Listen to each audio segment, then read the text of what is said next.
On est reparti pour toutes les infos en moins de 10 minutes, les grosses infos, les petites infos, le tout en moins de 10 minutes. Format désormais habituel. Pensez à vous abonner si vous aimez le format et pensez à me mettre en commentaire des infos que j'aurais éventuellement loupées ou oubliées. Voilà, on commence avec l'affaire Quercy-Galtier. Le joueur a été convoqué en commission de discipline indépendante de la Ligue nationale de rugby après une saisine du secrétaire général de la FFR pour les propos qu'il a tenus lors de la causerie du top 14 à Rugby Pass. Je cite, « On pourrissait en pro avec notre actuel grand sélectionneur de l'équipe de France, Fabien Galtier, qui est, je crois, la moins bonne personne sur Terre. Il a été à la fois le meilleur entraîneur que j'ai eu, indiscutablement, mais aussi la plus grande merde sur le plan humain. » Un passage en commission la semaine prochaine et la FFR qui s'est justifiée de cette saisine. Vous pouvez lire les interviews de Sylvain Dereux et je crois que Florian Grill a aussi parlé de ça. Je mettrai des liens éventuellement en commentaire si vous les demandez. Ensuite, le Chili qui est qualifié pour la Coupe du Monde 2027. Ça y est, les Condors l'ont emporté le week-end dernier 31-12 face aux Samoa lors de la manche retour du barrage Amérique du Sud-Pacifique pour la Coupe du Monde 2027 en Australie. C'est leur deuxième qualification de leur histoire après 2023. Ensuite, on va en Australie. James Slipper a à la fois fêté sa 50e sélection et est rentré dans le club très très fermé des joueurs, a donc plus de 150 sélections, et il a annoncé aussi prendre sa retraite internationale à l'issue du Rugby Championship 2025. C'est un joueur assez discret mais pourtant un gros pilier de l'histoire récente de l'Australie qui va s'en aller à moins d'un an, 2 ans plutôt, à moins de 2 ans de la Coupe du Monde en Australie. L'Angleterre est championne du monde.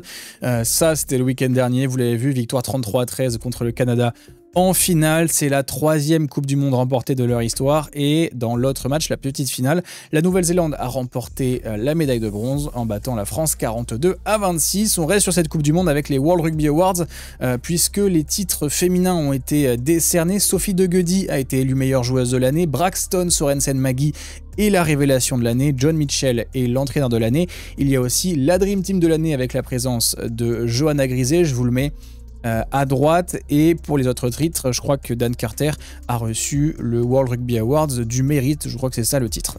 Toujours Coupe du Monde, 18 millions, c'est le nombre de téléspectateurs qui étaient réunis devant les matchs du 15 de France sur TF1 et France 2, c'est le calcul cumulé de l'audience de tous les matchs. Voilà, on passe au top 14, le capitaine Baptiste Couillou du Loup est blessé, il y a eu beaucoup de blessures au Loup, il a une lésion tendineuse à l'épaule et sera écarté des terrains pour 6 à 8 semaines. Il a une fracture, il y a une fracture de la rotule du genou droit pour le flanqueur Maxime Gouzou, donc 2 mois d'absence annoncée.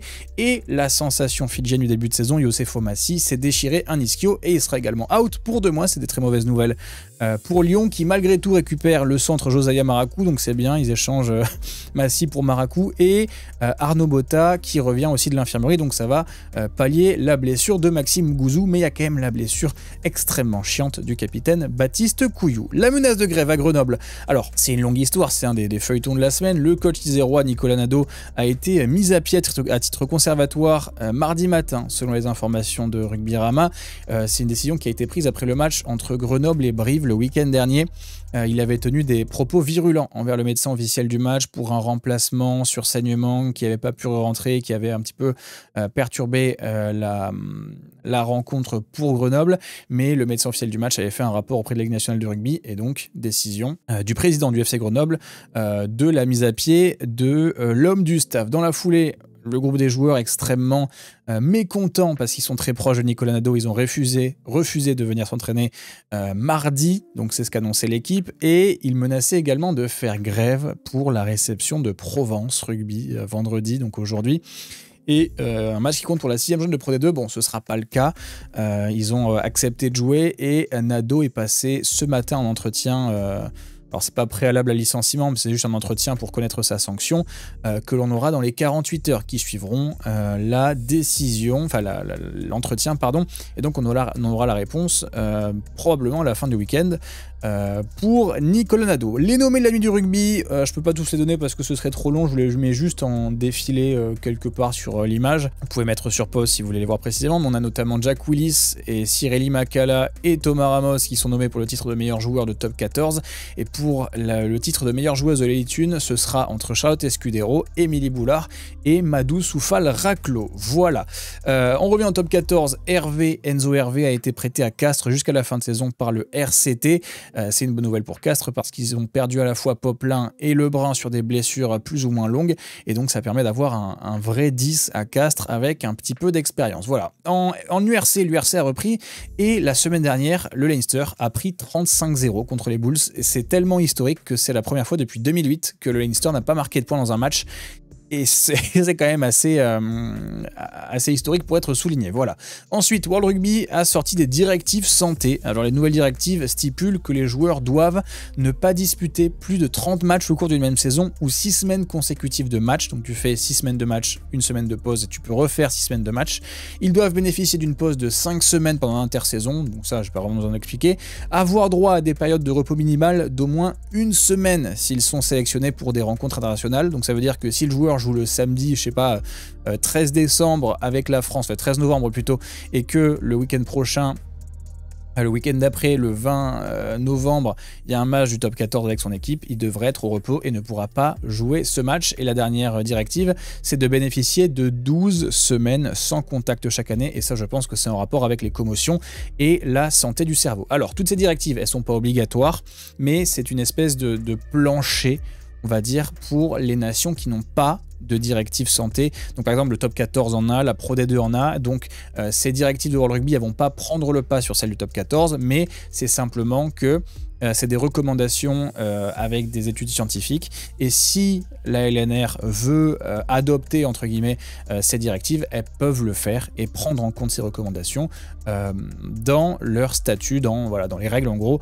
pour la santé des joueurs. Mais la LNR avait dit à Actu Rugby cette semaine, je crois, que la plupart des clubs respectaient déjà ces directives, et qu'il n'y avait pas vraiment besoin de forcer la main entre guillemets au club top 14, puisque à peu près tous font respecter ces directives à leurs joueurs. Ensuite, l'USAP connaît enfin sa sentence après les incidents lors du match face au Racing 92 au stade Aimé Giral il y a 2 semaines. Donc amende totale de 50 000 €, dont 2 000 € avec sursis, et une interdiction de stade pour 2 matchs à domicile. Bon, il y en a un qui est avec sursis, donc c'est officiellement 1. Le détail de la sanction, c'est que pour la bagarre entre les joueurs qu'il y a eu au bord du terrain, c'est 5 000 € d'amende, donc 2 000 € avec sursis, donc 3 000 € net. Pour les troubles causés dans l'enceinte sportive, donc ça c'est tout ce qui est jet d'objet, jet de gobelet, jet de contenu de gobelet, c'est 40 000 € d'amende et 2 matchs de suspension de son terrain, dont un avec sursis, donc c'est là le plus gros de la sanction, donc un match et 40 000 € d'amende. Et truc surprenant, la sanction ne révoque cependant pas le sursis des incidents de l'Access Match face au FC Grenoble, où l'USAP avait écopé d'un match de suspension pour son terrain avec sursis. Bon, ça ne le révoque pas. Et enfin, la dernière sanction, c'est pour l'irruption du supporter sur le terrain. Là, c'est 5 000 € net d'amende pour l'USAP. Alors, le Racing a aussi été sanctionné. Ils ont pris 5 000 € d'amende, dont 2 000 € de sursis pour la bagarre entre joueurs. Et ils ont pris un blâme pour les attitudes ou agissements sur ou en dehors du terrain susceptibles de nuire au bon déroulement des rencontres et ou à l'éthique sportive. Voilà. Toujours en top 14, Max Spring plutôt, et Joshua Tussauva ont prolongé au Racing jusqu'en 2028. Pour Toulon, Olivon va retrouver les terrains de top 14 ce week-end face à Pau notamment. Alors on aura les compos à 18h, donc on regardera si ce sera le cas.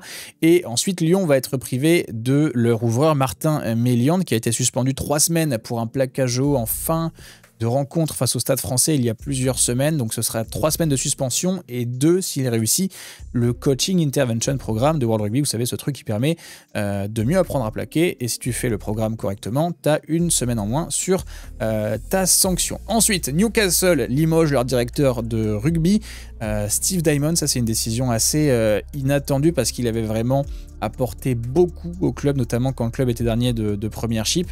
Et donc ce sera Neil McIlroy qui le remplacera début novembre, donc il y aura un petit battement de 1 mois. Et on a aussi Gregor Townsend qui arrive en tant que conseiller dans l'organigramme du club des Newcastle Red Bulls. Voilà. Ensuite, une triste nouvelle, le décès de Roland Bertrand à 75 ans. C'est celui qui tient toujours le record du nombre de sélections d'affilée en équipe de France. Il en compte d'ailleurs 69 en tout, entre 71 et 81.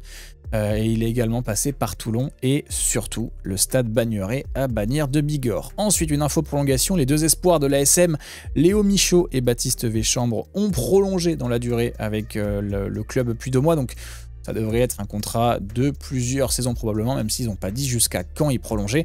Et enfin, la dernière info, Adria Kokagi prolonge à Castres jusqu'en 2028. Voilà pour les infos de cette semaine, on l'a fait en moins de 10 minutes normalement. Merci d'avoir regardé jusqu'au bout, et puis pensez à vous abonner si le format vous plaît ou que vous voulez me soutenir. Bonne soirée à tous.